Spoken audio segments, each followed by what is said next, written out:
nagre-request ng update review dito kay Kawasaki KLX 150. So, ito na nga guys, pagbibigyan ko na kayo. So, in this video guys, iikutan natin itong motor na to at alamin na din natin yung kanyang updated price. Kaya naman tara, samahan nyo ikutan itong motor na to. Let's go! So, dito na muna tayo guys sa kanyang technical specification. Of course, this Kawasaki KLX 150 is powered by 144cc, 4-stroke, air-cooled, single overhead cam at single cylinder. Ito ay mayroong lakas na 11.53 horsepower or 8.6 kilowatts at 8,000 RPM at max torque of 11.3 Newton meter at 6,500 RPM. Pagdating naman sa kanyang timbang, meron siyang bigat na 119 kilograms, kaya naman kahit lady rider ay kaya-kaya tong i-maneuver. Pagdating naman guys sa kanyang fuel tank capacity, meron na din siyang malaking fuel tank capacity na 6.9 liters. Kaya naman kahit sa long ride ay hindi ka na mabibitin pa. At ilalagay ko na lang din sa screen yung kanyang average fuel consumption.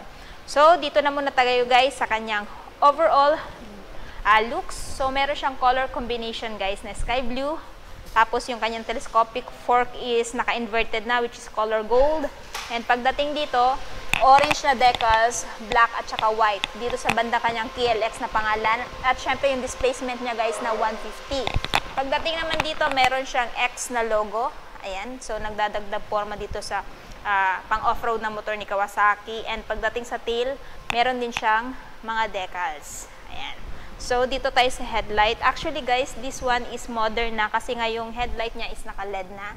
While yung turn signal niya is naka-bulb type pa rin. Pagdating naman dito, may cover na din yung suspension niya, pang-protekta sa mga bato-bato if ever gagamitin nyo to pang off-road. So, sa kanyang tire guys, meron siyang tire size na 2.75 by 21. Tapos, tube type pa rin tong isang to. Naka-single disc sa front, which is petal, no? And, pagdating sa kanyang piston pot is naka-dual na siya. Dual pot piston brake caliper. Pagdating dito, meron na ding guard. Yung engine niya, which is plastic, pang-protekta din sa mga bato-bato. Tapos dito, ito yung cambio niya, and yung apakan ng driver. So, dito naman tayo sa kanyang handlebar. Pagdating sa handlebar, guys, naka-naked. Ayan. Tapos dito, sa kanyang mga buttons, meron siyang kill switch off, activated, electric start, at syempre, hindi pa rin tinanggal yung kickstart. Ayan. Tapos, nandito yung kanyang high beam, low beam, turn signal, switch off, at saka yung horn dito. Pagdating naman dito, meron ding choke. Pagdating dito sa kanyang handlebar, meron na din siyang knuckle guard. Ayan. So, pang-protekta yan sa knuckle nyo, just in case, no? Sa off-road niyo na gaming. And then, pagdating dito sa kanyang tank, dito guys is nakamat. And sa kanyang seat, of course, hindi siya generous, no? Obviously, kasi nga pang off-road siya na motor. Pero kahit ganun pa man, para sa akin, tamang-tama lang to. Sa short ride, hindi na masyado sasakit yung puwet nyo dito. Not unless kung sa long ride, no? Talagang medyo masakit na siya sa puwet kasi manipis lang kanya yung seat cushion niya or yung seat foam niya. Pagdating dito, ayan yung tambucho niya. Naka-matte black. May cover na din para pang-protekta sa legs ng angkas mo or sa legs mo, no? Ayan. So, matte. And dito, ayan, naka-swing arm monoshock suspension siya sa likod, guys. And pagdating sa braking system, is naka-single disc with single pot, no? And meron siyang tire size sa likod na 4.10 by 18.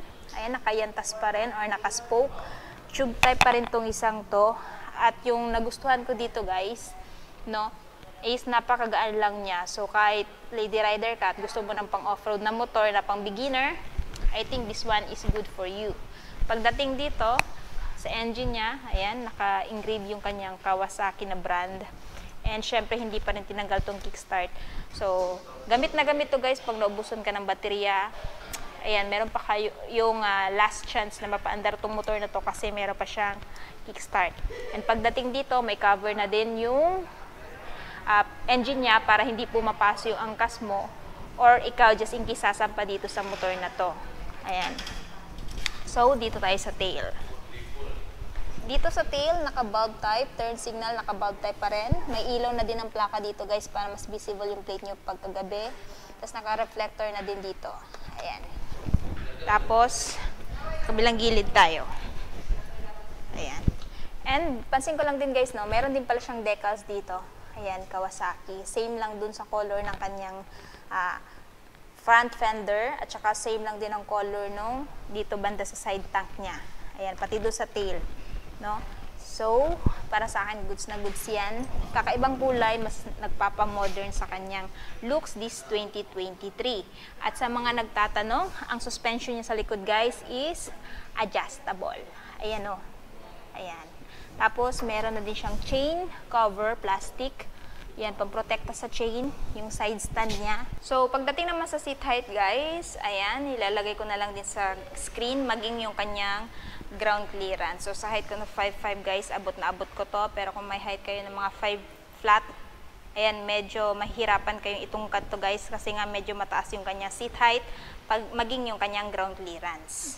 So, ano ba yung mga features nitong si Kawasaki KLX 150 2023 model?